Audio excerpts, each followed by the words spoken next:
Hello class ninth. आज हम लोग chapter number 2 is matter around us pure के एमसीक्यू क्वेश्चंस करेंगे। टोटल 27 क्वेश्चंस हैं। आप लोग देखना, क्वेश्चंस आप लोग को बहुत ही इजी लगेंगे क्योंकि चैप्टर भी बहुत इजी है। सेपरेशन मेथड तो इसके अंदर से हट ही चुका है, थोड़ा सा ही पोर्शन इसके अंदर बचता है। होमोजीनियस हेट्रोजीनियस क्या होता है, सॉल्यूशन क्या होता है, और उसी के साथ साथ कोलाइडल, सस्पेंशन और टिंडल इफेक्ट, यही कुछ टॉपिक इस चैप्टर के जो है बचे हैं। आप लोग साथ देना, एमसीक्यू करना और पूरी सीरीज़ जो है देखना। जितने भी क्वेश्चंस मैंने कराए हैं मैंने एक्सप्लेनेशन भी दिया है। अगर बाई चांस आप लोगों ने चैप्टर नहीं भी पढ़ा है तब भी आप लोगों को कवर अप थोड़ा बहुत हो जाएगा इसके अंदर से। बाकी आप लोगों को आई बटन में लिंक मिल जाएगा। और चलो अब हम लोग स्टार्ट करते हैं अपने एमसीक्यू क्वेश्चंस। तो उससे पहले अगर आप लोग चैनल पर नए हो तो चैनल को सब्सक्राइब कर दो, इस तरीके की वीडियोज़ आप लोगों को मिलती रहेंगी। क्वेश्चन नंबर 1 हम लोग देखते हैं। क्वेश्चन नंबर 1 में हमें क्या कहा गया है, more than one kind of pure form of matter combines forming. जब हम लोग एक से ज़्यादा तरीके के प्योर मैटर को आपस में मिलाते हैं तो हम लोग क्या कहते हैं। टेक्सचर तो हो ही नहीं सकता, सॉल्यूशन भी नहीं होगा क्योंकि सॉल्यूशन में सॉल्यूट और सॉल्वेंट की ज़रूरत होगी, कंपोनेंट भी नहीं हो सकता क्योंकि कंपोनेंट को तो हम लोग मिलाते ही हैं। तो यहाँ पे क्या आंसर होगा हमारा, मिक्सचर। मिक्सचर हमारा राइट आंसर होगा। नेक्स्ट है हमारा non uniform composition of solutions called dash solution. यानी कि अगर कोई भी ऐसा सॉल्यूशन है जिसके अंदर नॉन यूनिफॉर्म कंपोजिशन है तो उसे हम लोग कौन सा सॉल्यूशन बोलेंगे। मिक्सचर तो हो ही नहीं सकता, टेक्सचर भी नहीं हो सकता, होमोजीनियस और हेट्रोजीनियस में से बचता है। तो होमोजीनियस में हम लोग जानते हैं, होमोजीनियस में क्या होता है, वो थ्रू आउट द सॉल्यूशन पूरी तरीके से मिक्स हो जाता है और हम लोग कह देते हैं कि यूनिफॉर्म कंपोजिशन है। तो नॉन यूनिफॉर्म कंपोजिशन के लिए क्या हो जाएगा हमारा, हेट्रोजीनियस हो जाएगा। तो यहाँ पे डी हमारा करेक्ट आंसर होगा। थर्ड हम लोग देखते हैं, अगर यूनिफॉर्म कंपोजिशन है तो क्या कहलाएगा, होमोजीनियस। नो डाउट उसी का just opposite question. Question number 4 है हमारा, होमोजीनियस सॉल्यूशन में बी सेपरेटेड बाय। अगर कोई भी होमोजीनियस सॉल्यूशन है तो उसको हम लोग कैसे सेपरेट करेंगे। हालांकि आप लोगों का सेपरेशन मेथड नहीं आ रहा, लेकिन फिर भी होमोजीनियस और हेट्रोजीनियस के बारे में है, ये तो कॉन्सेप्ट आ ही रहा है, तो इसको आप लोग ध्यान रखेंगे इस क्वेश्चन को। तो कभी भी अगर हमारा होमोजीनियस सॉल्यूशन है, होमोजीनियस में होता क्या, पूरी तरीके से मिल जाता है ना, तो उसको हम लोग को सेपरेट करने के लिए क्या करना पड़ेगा, केमिकल प्रोसेस अप्लाई करनी पड़ेगी। बिना केमिकल प्रोसेस अप्लाई करे हम लोग उसे सेपरेट नहीं कर पाएंगे। नेक्स्ट क्वेश्चन है आपका क्वेश्चन नंबर 5। क्वेश्चन नंबर 5 में कहता है, मिक्सचर ऑफ 2 और मोर मेटल। अगर 2 या 2 से ज़्यादा मेटल का मिक्सचर बनाया जाता है और या फिर के मेटल या नॉन मेटल का मिक्सचर बनाया जाता है तो हम लोग उसे क्या कहते हैं।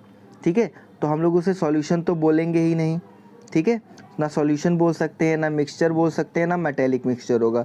तो क्या हो जाएगा हमारा, एलॉय हो जाएगा। एलॉय क्या होता है, किसी भी मेटल का मिक्सचर हो या फिर के मेटल और नॉन मेटल का मिक्सचर हो तो उसे हम लोग क्या कहते हैं, एलॉय कहते हैं। नेक्स्ट क्वेश्चन हम लोग देखते हैं। क्वेश्चन नंबर 6 हमारा क्या कहता है, क्वेश्चन नंबर 6 में है, alloy can not be separated by dash method. Alloy जो है किस मेथड से सेपरेट नहीं किया जा सकता। यहाँ पे हमारे पास एक केमिकल मेथड से सेपरेट किया जा सकता है कि नहीं किया जा सकता। तो केमिकल मेथड से सेपरेट किया जा सकता है, इवोपरेशन मेथड से भी सेपरेट कर सकते हैं, एक्सट्रैक्शन से भी सेपरेट कर सकते हैं। यहाँ पे बस फिजिकल मेथड से नहीं सेपरेट कर सकते, मतलब क्योंकि दो मेटल भाई आपस में अगर मिल गए या मेटल नॉन मेटल मिल गया तो पूरी तरीके से कंबाइन हो जाएगा, यूनिफॉर्म बना लेगा। और यूनिफॉर्म कंपोजिशन को सेपरेट करने के लिए आप लोग फिजिकल मेथड अप्लाई नहीं कर सकते। तो यहाँ पे कैन नॉट है, दैट्स वाई हम लोगों ने क्या ऑप्शन टिक करा, डी ऑप्शन, यानी कि फिजिकल। क्वेश्चन नंबर 7 आपका कहता है, brass is a mixture of. Brass जो है वो किस चीज़ का मिक्सचर है। तो याद रखिएगा, ब्रास जो होता है वो जिंक और कॉपर का मिक्सचर होता है। ठीक है, ब्रास जो होता है जिंक और कॉपर का मिक्सचर होता है। चलो नेक्स्ट क्वेश्चन हम लोग देखते हैं। क्वेश्चन नंबर 8 हमारा क्या कहता है, component present in large amount in solution called. अगर कोई भी कंपोनेंट सॉल्यूशन के अंदर लार्ज अमाउंट में प्रेजेंट है तो हम लोग उससे क्या बोलेंगे। जैसे यहाँ पे पानी है, पानी के अंदर हम लोग चीनी मिला देते हैं तो चीनी तो यहाँ पे सॉल्यूट कहलाएगी, यानी कि जो कम अमाउंट में होगा वो सॉल्यूट कहलाएगा और जो लार्ज अमाउंट में होगा उसे हम लोग क्या बोलेंगे, सॉल्वेंट बोलेंगे। तो यहाँ पे सॉल्वेंट जो है वो आपका करेक्ट आंसर है। ठीक है, अगर बच्चे आप लोग चैनल पे नए हो और आप लोगों को क्वेश्चन समझ में आ रहे हैं जो भी मैं समझाने की कोशिश कर रहा हूँ तो चैनल को सब्सक्राइब कर दो। इस तरीके की वीडियोस आप लोगों को चैनल पे मिलती रहेंगी। टाइम पे सिलेबस आप लोगों को कंप्लीट हो जाएगा, उसकी टेंशन आप लोगों को नहीं है। बाकी अगर कोई भी अपडेट भी आती है CBSE से रिलेटेड तो वो भी आप लोगों को इस चैनल पे मिल जाएगी। तो चैनल पे को सब्सक्राइब करो, वीडियो अच्छी लगती है तो लाइक करो, अपने फ्रेंड के साथ शेयर भी कर देना। ठीक, चलिए नेक्स्ट क्वेश्चन की तरफ हम लोग आगे बढ़ते हैं। क्वेश्चन नंबर 9 हमारा क्या कहता है, the component of A solution that dissolve in solvent called. अगर कोई भी ऐसा कंपोनेंट है जो सॉल्यूशन का जो कि डिज़ोल्व हो जाता है सॉल्वेंट के अंदर, तो हम लोग उसे क्या कहते हैं। हम जानते हैं, जैसे अभी मैंने आपको बताया, जिस चीज़ को हम लोग घुलाते हैं सॉल्वेंट के अंदर उसे हम लोग क्या कहते हैं, सॉल्यूट कहते हैं। तो सॉल्यूट राइट आंसर है। बहुत ईजी क्वेश्चन है। नेक्स्ट क्वेश्चन है, अ component present in laser quantity in a solution called. कोई भी कंपोनेंट जो कि लेसर क्वांटिटी में सॉल्यूशन में, नो डाउट सॉल्यूट आंसर होगा इसका। ठीक है, मतलब ऑप्शन भी देखने की ज़रूरत ना पड़े, ऐसे ऐसे कुछ क्वेश्चंस होंगे आपके, लेकिन ध्यान से देख लेना। ज़्यादातर हम लोगों को प्रॉब्लम आती है, कई क्वेश्चंस में नॉट लगा होता है, लेकिन हम लोग ध्यान नहीं देते हैं कि नॉट लगा है कि नहीं लगा है, या कैन नॉट लगा है कि नहीं लगा है। हम लोगों को खाली बस दिखा, हमने तुरंत आंसर लगा दिया। तो यहाँ पे आप लोग ध्यान रखना कि कैन नॉट या नॉट तो नहीं लगा है, तो पूरा क्वेश्चन जो है रिवर्स हो जाता है उसकी वजह से। क्वेश्चन नंबर 11 हमारा कहता है यहाँ पे, a component present in more quantity in a solution, no doubt solvent. ठीक है, चलिए नेक्स्ट क्वेश्चन है, sugar in water, in that case sugar is. अगर हम लोग पानी के अंदर शुगर मिलाते हैं तो उस केस में शुगर क्या होगा, नो डाउट चीनी को मिलाया जा रहा है तो सॉल्यूट कहलाएगा। एक जैसे क्वेश्चन, ठीक है, ये थोड़ा सा डिफरेंट क्वेश्चन है। Air is dash mixture, air जो है हमारा किस चीज़ का मिक्सचर है। ठीक है, सॉरी, एयर जो है हमारा वो कैसा मिक्सचर है, हेट्रोजीनस है, गैस है, सॉलिड है, या फिर कि होमोजीनस है, इनमें से कौन सा है। तो एयर हमारा यहाँ पे होमोजीनस है, जिसको हम लोग सिंपल फिजिकल मेथड से अलग नहीं कर सकते। इसके लिए हमें सेपरेटर्स लगाने पड़ते हैं, जिसकी वजह से हम लोग एयर के अलग अलग कंपोनेंट्स को अलग कर पाते। तो एयर हमारा क्या हो जाएगा, होमोजीनस मिक्सचर हो जाएगा। यहाँ पे आपने देखा कि कुछ क्वेश्चंस, 3-4 क्वेश्चंस एक जैसे है सॉल्यूट वाले, उसमें क्वेश्चंस एक जैसा ही है लेकिन उसको थोड़ा थोड़ा रूप बदल दिया गया, तो ऐसा भी आ सकता है, तो उसके लिए भी तैयार रहें।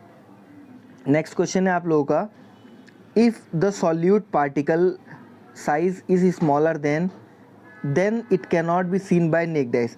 अगर सॉल्यूट पार्टिकल का साइज़ कितना छोटा हो कि हम लोग उसे नेक्ड आइज से नहीं देख सकते।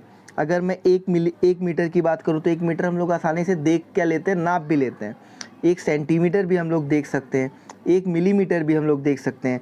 यहाँ पे हम लोग क्या नहीं देख सकते, यहाँ पे देखो कैन नॉट लगा है ना, तो यहाँ पे हम लोग क्या नहीं देख सकते, अगर 1 नैनोमीटर का कोई भी पार्टिकल होता है तो हम लोग नहीं देख सकते।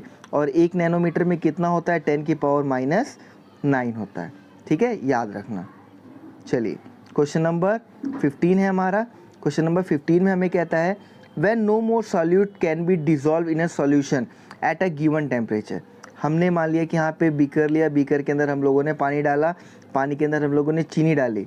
अब चीनी अगर मान लो हमने 1 चम्मच डाली, 2 चम्मच डाली, 3 चम्मच डाली, लेकिन एक ऐसा टाइम आएगा ना जब चीनी घुलनी बंद हो जाएगी, तो उस केस को हम लोग क्या कहते हैं। कोई भी ऐसी कंडीशन जब हमारा सॉल्यूट घुलना बंद हो जाए, जब और भी ज़्यादा सॉल्यूट हम लोग नहीं घुला सकते उस सॉल्वेंट के अंदर, तो हमारा वो क्या कहलाता है, सैचुरेटेड सॉल्यूशन कहलाता है। ध्यान रखना, और अगर घुला सकते हो और भी ज़्यादा तो अनसैचुरेटेड सॉल्यूशन कहलाएगा। क्वेश्चन नंबर 16 है आपका। क्वेश्चन नंबर 16 में कहते हैं, the amount of solute present in the saturated solution at this temperature is called, it's क्या कहलाएगा। अगर मान लो कि सैचुरेटेड कोई भी सॉल्यूशन है और उसी टेम्परेचर पे अगर हम लोग और सॉल्यूट जो है उस समय, सॉल्यूट की जो मात्रा होगी वो क्या कहलाएगी, ये क्वेश्चन है। ठीक है, ध्यान से दोबारा सुनो, the amount of the solute present in the saturated solution, यानी किसी भी सैचुरेटेड सॉल्यूशन के अंदर जो अमाउंट ऑफ सॉल्यूट हमारा प्रेजेंट है उस टेम्परेचर पे वो क्या कहलाता है, अनसैचुरेशन कहलाएगा। नहीं, डिफ्यूज़न बिल्कुल नहीं हो सकता, और यहाँ पे कोलोजन नहीं हो सकता, ये भी नहीं होगा। और सॉलिबिलिटी हो सकता है क्या, बिल्कुल सॉलिबिलिटी हो जाएगा, क्योंकि वो तो घुल रहा है ना, जब तक घुलेगा तब तक सॉल्युबल है, सॉलिबिलिटी कहलाएगा। Next question number 17, if the amount of solute contained in the solution is less than the saturation level. अगर कोई भी हमारा सैचुरेशन लेवल, किसी भी सॉल्यूशन के अंदर कोई भी सॉल्यूट की अमाउंट प्रेजेंट है उसके सैचुरेशन लेवल से कम, तो हम लोग उससे क्या बोलेंगे। ठीक है, हम लोग उसे सैचुरेटेड बोलेंगे, अनसैचुरेटेड बोलेंगे। होमोजीनियस हेट्रोजीनियस तो हो ही नहीं सकता, इसे तो बिल्कुल काट ही दो। बचता है सैचुरेटेड या अनसैचुरेटेड। तो उसने ध्यान से देखो क्या बोला है कि अभी जो सैचुरेशन लेवल से कम है, सैचुरेट हुआ नहीं है, तो जब सैचुरेट नहीं हुआ तो क्या हो जाएगा, अनसैचुरेटेड सॉल्यूशन कहलाएगा। क्वेश्चन नंबर 18 है आपका, the concentration of solution is depend on the amount of.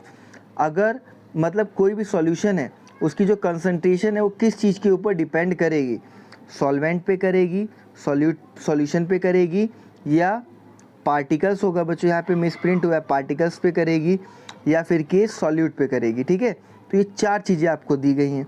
तो इनमें से आपका ऑप्शन कौन सा होगा, ऑप्शन होगा आपका डी, क्योंकि कंसंट्रेशन किसके ऊपर डिपेंड करती है, सॉलिड के ऊपर तो डिपेंड करेगी। देखो कैसे, मेरे पास पानी है बीकर के अंदर, तो मैं जितनी ज़्यादा चीनी मिलाता जाऊंगा उतना ज़्यादा सॉल्यूशन हमारा ठीक होता चला जाएगा।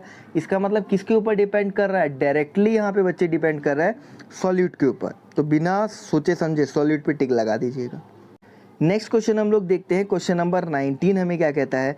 क्वेश्चन नंबर 19 हमें यहाँ पे कहता है mass of solute divided by mass of solution. अगर हम लोग मास ऑफ सॉल्यूट ऊपर रखें, मास ऑफ सॉल्यूट अगर हम ऊपर रखते हैं और मास ऑफ सॉल्यूशन अगर हम लोग नीचे रखते हैं, ठीक है, मास ऑफ सॉल्यूशन इनटू कर देते हैं हम लोग 100 से, तो हमारा क्या सॉल्यूशन कहलाएगा, बिल्कुल गलत आंसर। ठीक है, ये तो हो ही नहीं सकता है। तो हमारा क्या मास कहलाएगा, मास भी नहीं हो सकता है। ठीक है, क्या मास परसेंटेज ऑफ सॉल्यूशन कहलाएगा, जी बिल्कुल हाँ, यही होगा, क्योंकि हमने मास ऊपर रखा, ठीक है, सॉल्यूट का, और सॉल्यूशन का मास हमने नीचे रखा और 100 से इंटू कर दिया, तो इसलिए क्या कहलाया, मास परसेंटेज ऑफ सॉल्यूशन कहलाएगा।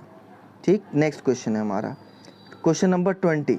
क्वेश्चन नंबर 20 हमारा कहता है mass of solute divided by volume of solution multiply by 100।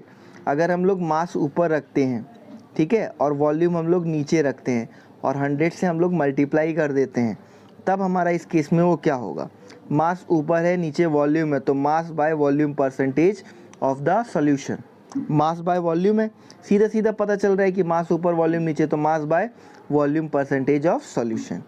Question number 21 देखिए यहाँ पे, क्वेश्चन नंबर 21 हमें कहता है कि if the solution is 400 ml and solvent अगर इसके अंदर इतना है, what is the percentage of solute. तो सॉल्यूट की परसेंटेज कितनी होगी, कैसे निकालोगे आप लोग। देखो हमें पता है कि हम लोग क्या करते हैं, हमारे पास अगर सॉल्यूशन है तो सॉल्यूशन को हम लोग क्या कर देंगे, नीचे रख देंगे। ठीक है, सॉल्वेंट इतना है तो सॉल्यूशन में से सॉल्वेंट माइनस कर दोगे, सॉल्यूट निकल के आ जाएगा, इनटू में 100 कर दो, 2 0 से 2 0 कट गए, इससे ये सॉल्व करोगे तो आंसर कितना आ जाएगा, 25 आ जाएगा। और 25 कौन सा ऑप्शन है, 21 का डी वाला ऑप्शन है, तो डी वाला ऑप्शन आपका करेक्ट आंसर है। 22 क्वेश्चन नंबर देखो, 22 में कहता है solid are disperse in liquid. अगर सॉलिड हमारा लिक्विड के अंदर डिस्पर्स हो जाता है, ठीक है, तो उसे हम लोग क्या बोलते हैं, उसे हम लोग डिफ्यूज़न बोलेंगे, बिल्कुल गलत। डिसोल्यूशन बोलेंगे, बिल्कुल गलत। कॉल्यूजन बोलेंगे, बिल्कुल गलत।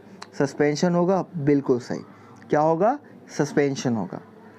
और suspension is a dash mixture. Suspension हमारा किस तरीके का मिक्सचर होता है, सैचुरेटेड होता है, नहीं। अनसैचुरेटेड होता है, नहीं। होमोजीनियस होता है, नहीं, बिल्कुल नहीं। हेट्रोजीनियस होता है, जी हाँ, हेट्रोजीनियस मिक्सचर होता है। ठीक है, अगर आप लोगों ने चैप्टर को डीप में पढ़ा तो आप लोगों को पता होगा।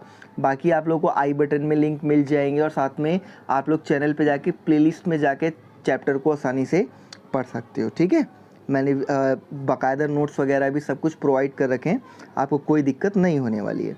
क्वेश्चन नंबर 24 में कहता है mixture of water and milk shows dash effect.